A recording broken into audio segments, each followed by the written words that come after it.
Wasted Potential, the movie. All right, let's do it.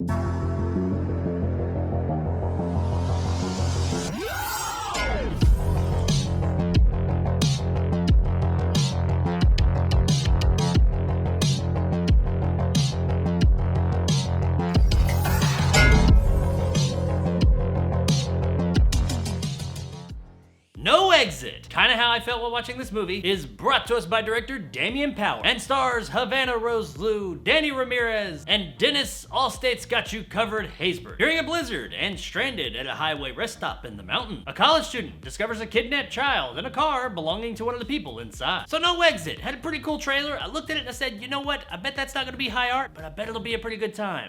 And I did like the setup to this movie. I was on board with it as it was going along. There was a mystery, and while the mystery wasn't the deepest thing in the world, and they didn't really keep it under wraps nearly as long as I would have hoped they did, I was with it for the most part as it went along. Even as things got more and more predictable as the story went on, I was still okay with it. Like I said, I did not go into this expecting high art. But then, the final third of the movie happened, and it's kind of like somebody ran through the entire movie with a stupid bat and knocked the fuck out of everybody on its way through. This movie is very conventional thriller, and that's fine. I mean, those movies have a place in the world, and I'm fine with that. But the end of the movie gets so dumb that I just could not stay on board with it. Like, to the point where it ruined other aspects of the movie that came before it for me. Our setup is that our main character, Darby, is in rehab. She's a drug addict. But when she gets word that her mother is in the hospital and in a bad way, she has to leave rehab. However, if she leaves, she might go to jail, so she has to escape rehab. And on her way to Salt Lake City, I think it was, to be with her mother, a big blizzard comes through and she gets stuck at this rest stop with about 4 or 5 other people. And much like the synopsis said, at one point in time while outside, she discovers a van, and in that van there's a kidnapped little girl, but she doesn't know who the van belongs to, so then we had these moments of tension when she's trying to figure out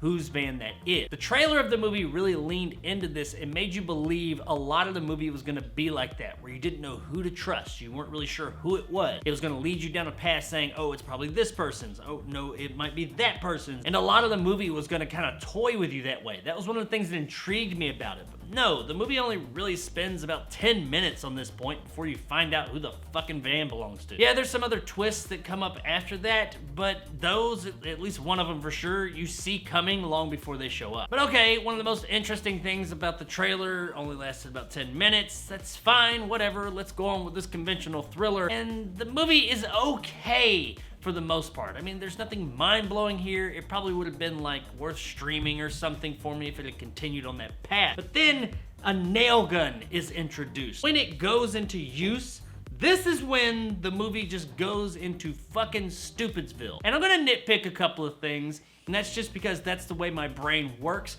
But it's not just these couple of things. The actual movie and the way it ends and the way characters react and do things is fucking stupid as hell too. But that's what happens when your movie goes into Dumbassville. You start to pick apart other little nuances about the movie that don't really matter, and that's where we're at now, people. First and foremost, the nail gun. By the way, they're not nail guns, they're automatic hammers. I'm just gonna throw that out there, but you know, commonly used term, nail gun. So there's a part where a bad character has a nail gun, and this is said character's mode of attack.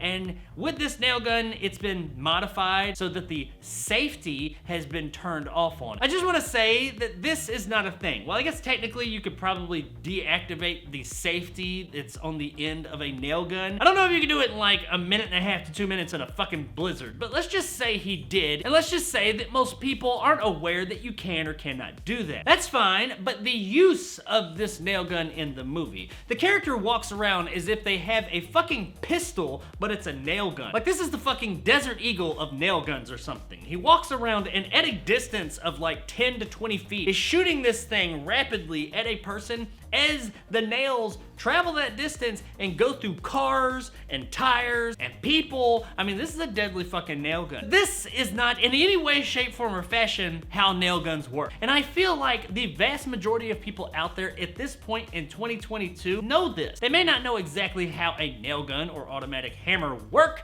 but I think that most people are aware that you cannot take one and start shooting nails 20 feet away into things. Plus, most of these guns don't even shoot fucking nails, by the way. They shoot staples or tacks. Not to mention the fact that this thing is cordless, it has no air compression to it or anything, but it is shooting compression out. Maybe it's CO2 powered, I don't know, that might be a thing. I haven't seen it before, but it looks to be an electric one, which, yeah, it would not be doing any of that. But hey, I'm nitpicking at this point. It's fucking ridiculous. And yeah, I know Lethal Weapon did it, but back then in the 80s, we didn't fucking know. We saw that shit and we're like, oh yeah, I guess that could happen. Since then, I feel as if the greater populace knows that nail guns don't work that way anymore. So yeah, I'll give Lethal Weapon a pass. It was the fucking 80s. This is 2022. You show up with a fucking nail gun in a movie, we know that shit doesn't work that way, and they really lean into this nail gun in this fucking movie.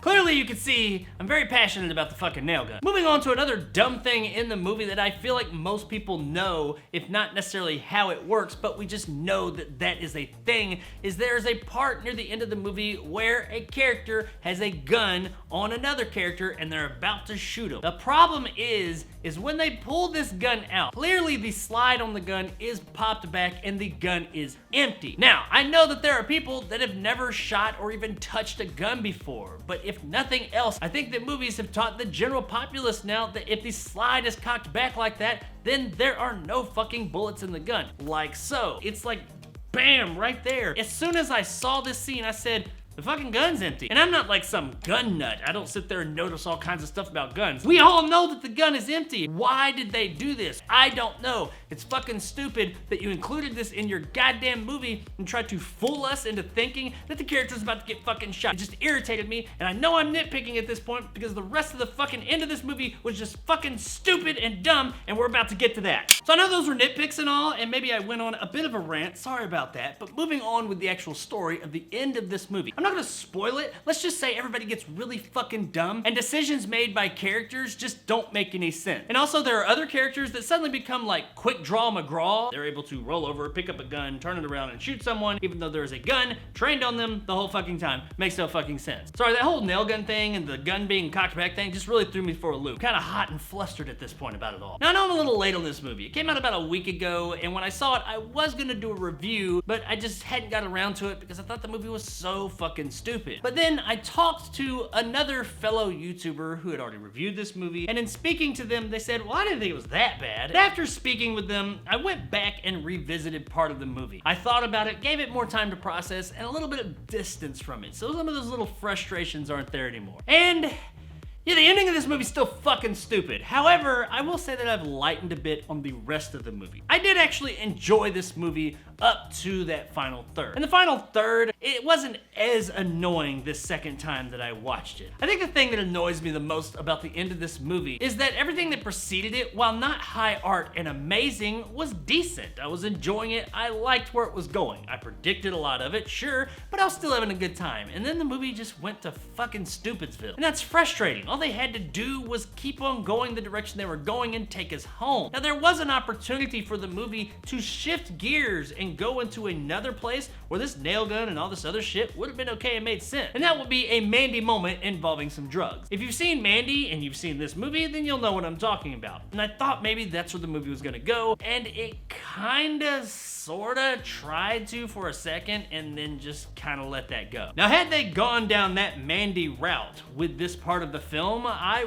would have said, you know what, the whole nail gun thing and all this stuff, I'm cool with, because now the movie has taken on a whole new tone. However, with the grounded, realistic tone they were going for, all these things really did irritate me, and the end of the movie did just come off kind of wet noodle for me. I will say though, that something the movie did fairly well was it committed to its R rating. Its tone and story seemed more like one of those PG-13 thriller flicks that we would typically get, but no, they went all in on the R. It's not like a hardcore R or anything, but there is enough here to justify that R rating, and I can appreciate that. Performance-wise, everybody's fine. They're what you expect from this kind of movie. Dennis Haysbert is really cool. However, I can't ever get Allstate commercials out of my mind whenever I see this guy in a movie. Everybody else here is fine. The character Lars kind of got on my nerves here or there, and he was just a little bit too cliche. I don't really think that the performance that the actor forgave was bad, just that character I didn't really care for. But nobody was terrible or anything. I mean, the performances we got here are what we expect from this kind of movie. Guys, I know that this review has kind of been all over the place, but that's kind of how I felt the movie was. It started out pretty good, and where it was going was enjoyable enough, but then when we get to the end, it just gets really fucking stupid. And that's what annoyed me the most. We had a decent enough movie up until that point, and then they just said, fuck it, let's be dumb. While I have lightened up a bit to the movie since my initial reactions, it still wasn't the greatest movie ever made. However, that being said, if this sounds like the kind of movie that you'd be into, I guess it would be worth checking out on streaming.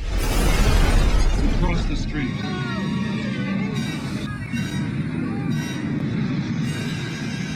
I get the feeling that a lot more people are gonna have a more positive outlook on this film than I did. And if you did, hey, that's great. I'm happy you enjoyed it. But for me, it just didn't do it for me. So there it is, guys, my review of No Exit. If you enjoyed and want more content like this, hit that subscribe button and help my little channel grow. If you wanna help out the channel, check out my Patreon in the description below and become a jarhead and get some of the awesome benefits to go along with that, like these guys, and possibly join my top tier and become a bad motherfucker like my man Greg C and Dragon Khan. If you liked what I had to say, give me a like. If not, let me know in the comments below why. And as always, stay sexy, Salt Lake City. I mean, as sexy as you can, Salt Lake City.